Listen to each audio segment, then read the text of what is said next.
et bienvenue sur Télé Djibouti dans cette édition de votre journal de 15h, les titres de l'actualité.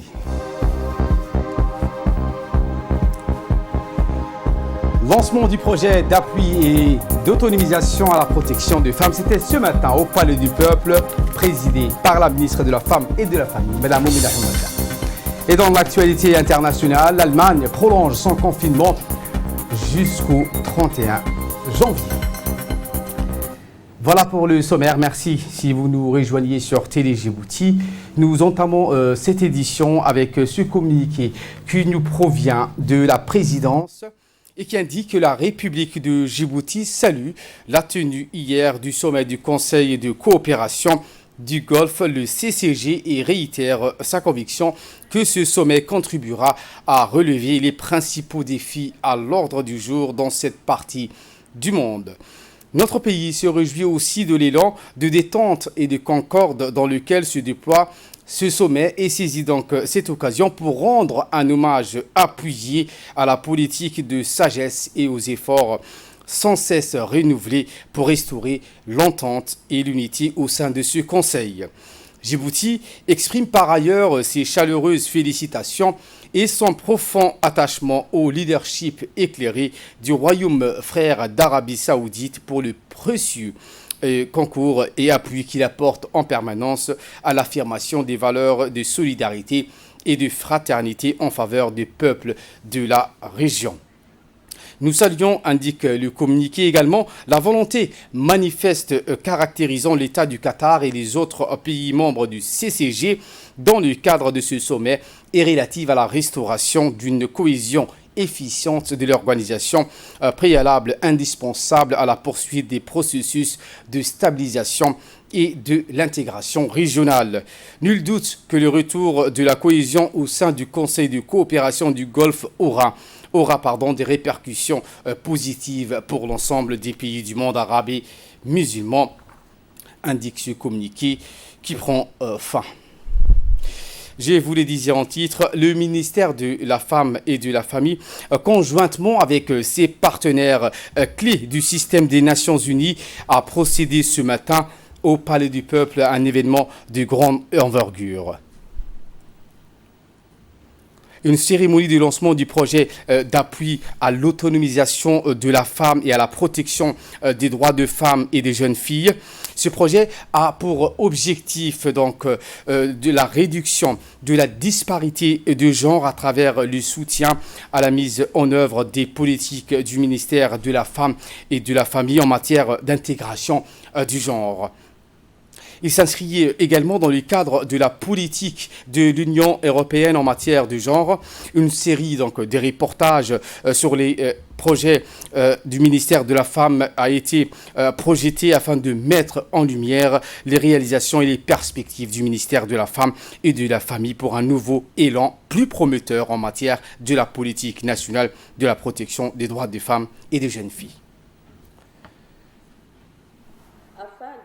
D'atteindre les ambitieux objectifs que le ministère s'est fixés et d'autre part d'avoir pris la décision de se baser sur des acquis afin d'inscrire les réalisations de ce projet dans la durée. La représentante du PNUD a mis l'accent sur la stratégie nationale d'intégration de la femme dans le développement qui permet dans un premier temps de mesurer la participation réelle des Djiboutiennes dans les sphères politiques et économiques, dans les secteurs de l'éducation et de la santé.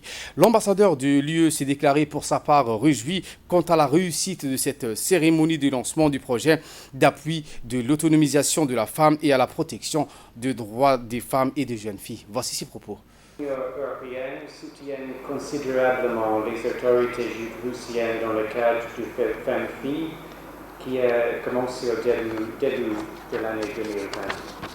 Ce programme inclut 3 composants qui visent à soutenir l'autonomisation des femmes et des filles par l'alphabétisation, la formation et l'insertion professionnelle et un service de planification familiale efficace et utilisé par les bénéficiaires.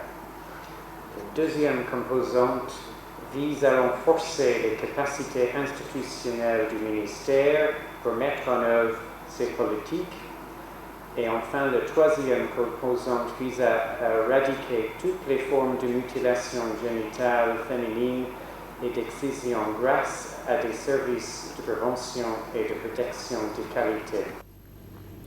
La ministre de la Femme et de la Famille, Mme Moumina Houmada, dans son intervention, remercié l'Union européenne pour l'appui financier avant de saluer les efforts des partenaires clés des Nations Unies qui ne ménagent aucun effort pour accompagner son département. C'est une forte volonté et action commune qui a permis à faire donc avancer les problèmes des femmes, a-t-elle précisé. Écoutons. Permettez-moi d'abord de saisir cette occasion pour vous exprimer de vive voix cette fois mes meilleurs vœux pour cette nouvelle année. Santé, bonheur, prospérité, réussite et progrès à toutes et à tous. Mesdames et messieurs, cette cérémonie de lancement de cet important projet qui nous réunit ici est la consécration de 3 années de travail soutenu, voire acharné, si vous me le permettez, Monsieur l'Ambassadeur, entre le ministère de la Femme et de la Famille et la délégation de l'Union européenne basée à Djibouti. Et ça valait bien le coup, parce que ce projet financé par l'Union européenne à hauteur de 7 millions d'euros offrira l'opportunité à des femmes et à des jeunes filles de prendre en main leur destin. Ce projet prêtera une main forte au programme d'autonomisation des femmes et des filles que le ministère de la Femme et de la Famille conduit ces dernières années dans la capitale et dans les 5 régions de l'intérieur. Il permettra à plus de femmes et de filles souvent exclues du système financier classique de créer des activités génératrices de revenus pour améliorer leur quotidien et celui de leur famille.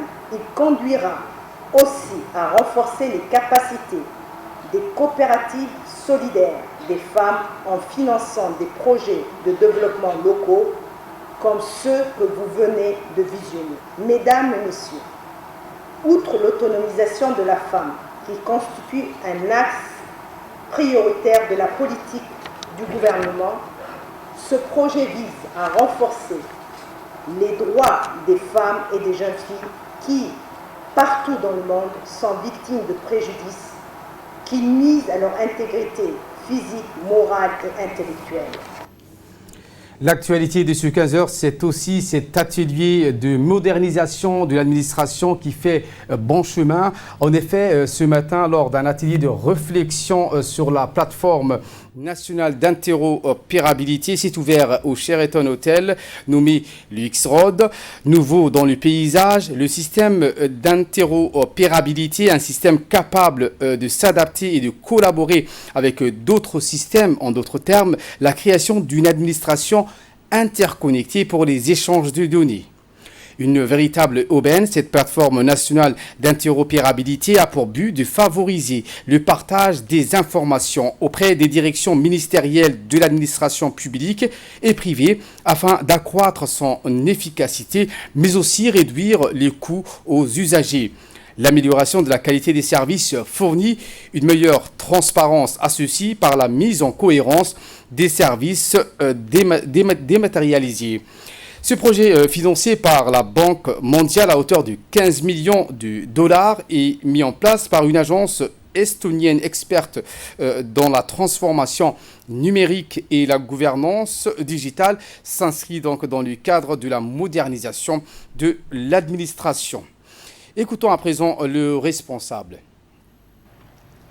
Notre pays est résolument engagé dans l'introduction du numérique dans nos administrations, afin d'économiser du temps, de réduire les coûts, d'augmenter la transparence et d'améliorer la qualité des données et la prestation des services publics.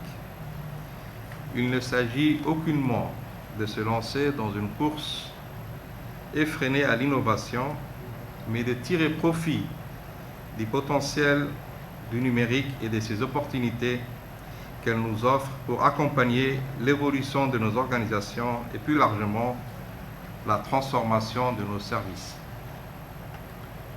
Toutefois, vous conviendrez avec moi que le chemin de la numérisation de nos services publics est loin d'être une évidence.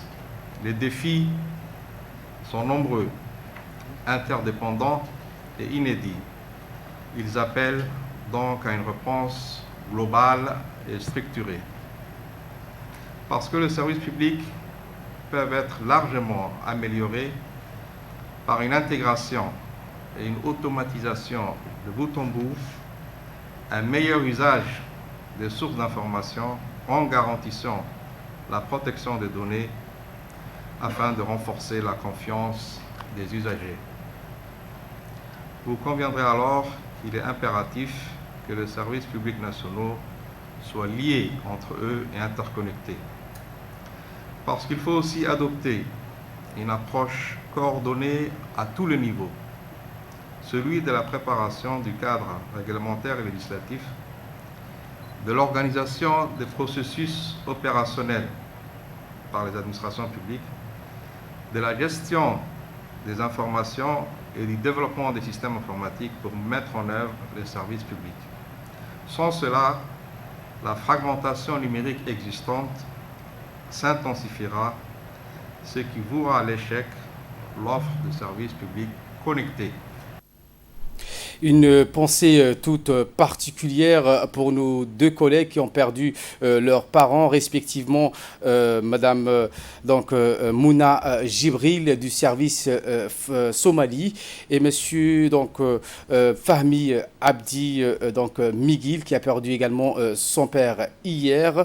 Donc nous partageons leur douleur. La direction de la radio-télévision de Djibouti à sa tête le directeur général Mahmoud Suleiman Hared adresse leurs condoléances les plus attristées à ses deux collègues, en l'occurrence Mouna Jibril et Fahmi Abdi, que le Tout-Puissant accueille leurs parents dans le paradis éternel.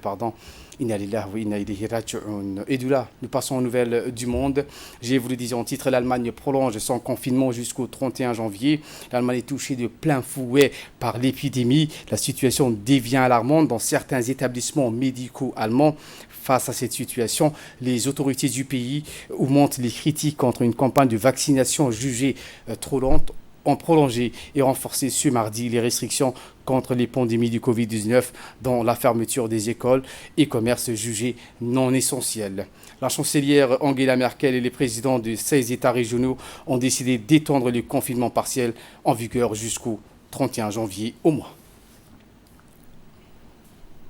Première victoire des démocrates en Géorgie, le pasteur noir Warnock entre au Sénat américain. Il marquera l'histoire américaine. Le candidat démocrate Raphaël Warnock a battu dans l'État de Géorgie la sénatrice républicaine Kelly Loeffler dans une double élection sénatoriale cruciale pour le début de mandat du futur président américain Joe Biden, selon les chaînes américaines. Raphaël Warnock, pasteur d'une église d'Atlanta où officiait Martin Luther King, deviendra le premier sénateur noir élu dans cet État du Sud. Voilà pour l'essentiel de ce 15h. Merci à vous de nous avoir suivis et très bon suivi des programmes sur Télé Djibouti.